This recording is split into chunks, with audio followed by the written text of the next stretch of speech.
Hi everyone, it's Emma. If you've never been here before, welcome. So basically today I'm going to be talking about the visa process and a lot of the paperwork that goes into becoming an au pair. If you guys didn't know, I am leaving in about a week to become an au pair in Germany. I just wanted to go over some of this paperwork and hopefully help you guys get started if you want to, become an au pair one day. So I have my notebook here. This really helped me throughout my process, keeping track of all the paperwork that I needed. Let me just clarify, I'm from the United States, so this process may be different depending where you're from. So I'm just going to go over what I had to do. When you decide on a family and you guys mutually agree, they will send you the au pair contract, and that will help you start the process essentially. I have my notes here, so I'm going to kind of read through them just to make sure I'm not missing anything. Before I actually get into anything, you need 2 copies of everything I'm about to say. I'll go over it again, but just remember you need 2 of everything because they need 1 to send to Germany and they need 1 to stay with the US or whatever country you're from. Once you get that contract, you can start going through the rest of the process essentially. If your country tells you you need a visa, you'll have to go ahead and go through that application form. For me, I did need that. They only allow, in the US to Germany, they only allow 90 days of free travel. So that means after that, you need some type of documentation to why you're in the country still. I applied for my visa, so you go through the application form. You'll need 2 copies of that. There's a lot of little forms that you could easily skip over. I went to the German embassy website. They have all the information that you'll need and the paperwork to fill out for a visa, and they also have a page strictly devoted to au pair visas. I strongly recommend checking that page out. You'll need some of those documents anyways, but they also have a really good checklist of all the things that you'll need. You're gonna need a visa declaration form.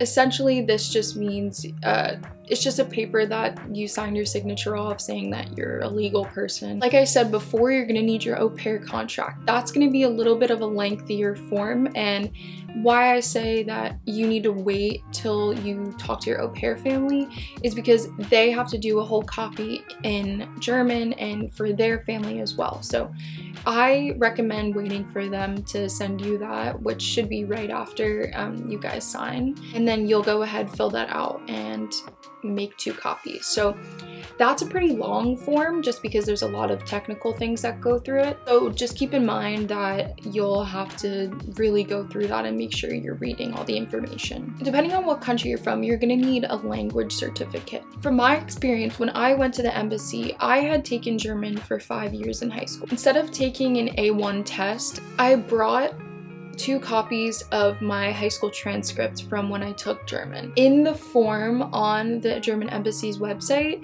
it says you'll either need that test to prove your language adequacy, or at the time of your appointment, if they can declare that you already have enough skills, you won't need that test. So if you feel fluent enough, you should be fine. If you can talk to the embassy worker, they usually will just check you off. So I wouldn't worry too much about that as long as you can answer a couple questions in German. Now for a lot of the miscellaneous information, most importantly, you are gonna need a passport. You will also need 2 copies of 2 blank pages in your passport, so you can just scan those and print those out. Oh, yeah, let me remind you, make sure all of this is printed out and organized as such, because otherwise they're going to make you wait to talk to them and they're going to get really frustrated. So just make sure you have all your paperwork put together in a perfect order. So yes, you need your passport, 2 copies of blank pages from your passport. You will also need 2 passport photos. In addition to that, on some of the forms, I know for the visa application form and I believe on one other form, you will need 2 copies of your passport photo. Those are strictly for when they give you your visa, they'll use that photo. So you'll just need to have essentially 6 copies of your passport photo. Once you have all that passport stuff done, another thing you will need is motivation letter. This is basically a letter as if you were writing to the embassy about your family, why you want to become an au pair, why it's important to you, and what you want to learn from this experience. You will basically write as much information about the family as you can. I usually say about a page written is good. That seemed to work for me. Just make sure to write down everything you know, the kids' names, the parents' names, where you'll be staying, what your job description is, anything that will explain why you wanted to become an au pair. So au pair families are required to pay for health insurance while you're abroad, so they should also send you a copy over with the au pair contract of health insurance that they'll be paying for. You should be getting that from them. There's nothing really you need to do on your side for that.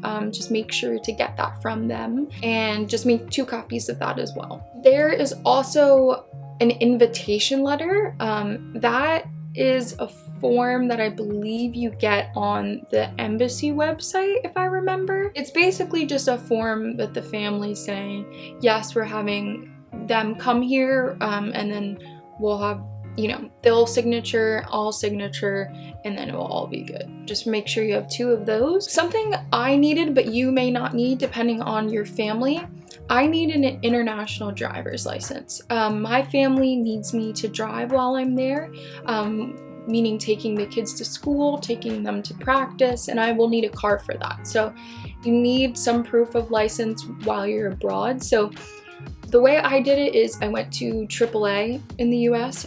You can actually go there, just fill out an application form, bring a passport photo, and they will essentially just look at your driver's license and they will make you a copy. So throughout this process, I kept this red folder.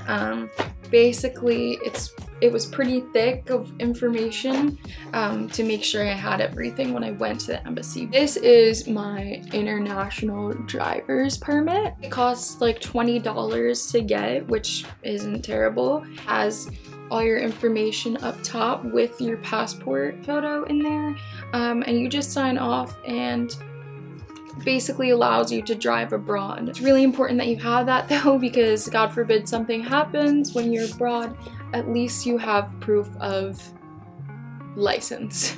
So we're almost done with everything. When you go to the embassy, you're gonna have to pay in cash for your visa. I say bring anywhere between $75 to $100. I recommend a little closer to $100. If you need to make copies of things while you're there, they will charge you for that. Just make sure to bring some extra money.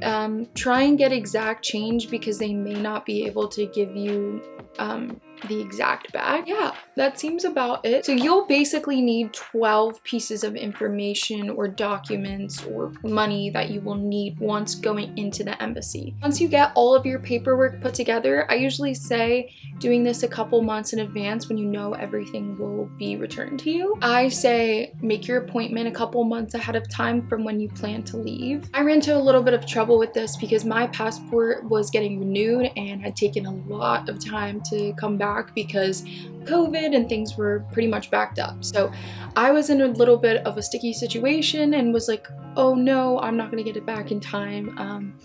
So I thought I was like screwed at that point, but it turned out to be okay. I had gotten my passport back in August, which I had been hoping to make my embassy appointment in August, but there wasn't any availability until September. So that's why I say try and get all of that done ahead of time, and give yourself a little more time. From that point, if you got your visa once you go to your appointment, and everything's checked off, you have all your paperwork, and they tell you they'll give you your visa, it usually takes about 4 to 6 weeks. So keep that in mind if you're looking to get it right before you travel like I would. Just make sure you give yourself enough time. I would recommend making yourself like a schedule of how long everything is going to take. I think that really helped me going through the process and keeping calm while doing it. I also, like I said, kept a long, lengthy list of all of the paperwork and things you're gonna need, just so you make sure you don't miss anything, because if you don't have all the documents, you will have to come back to the embassy. Make sure you have everything together. Recommend putting it in a folder, keeping everything written down in a notes to make sure you have everything you need. While going through this process, I also recommend keeping in touch with your host family. They should be updated on what's going on. I would let them know, you know, hey, I got my passport back. Hey, I'm applying for my visa. Because, you know, it's important for them to feel like there's communication, and also, you know, that you will be coming on time. But basically, once you do all that, and you go to the embassy and you go to your appointment and you get it back, you are essentially good to go. One more thing that I forgot to mention. They may, let's say your contract's a year like mine, they may only give you your visa for 6 months. So if that's the case, you'll have to go to the embassy while you're abroad and renew it there. So just keep in mind that you may have to do that when you're there. Otherwise, yeah, you should be good. And that should basically wrap it up. If you have any more questions, just please leave them down below and I'll get back to you as soon as I can. Well, I think that's it. Thanks so much for watching, you guys. Again, my name's Emma, and if you really like this video, be sure to subscribe and like this video. Leave a comment if you have any questions, and be sure to follow me on Instagram. I update you guys on my life a little more on Instagram. I do leave for Germany in a week, which is insane. Yeah, again, thank you guys so much for watching, and stay tuned for another video. Thanks, bye!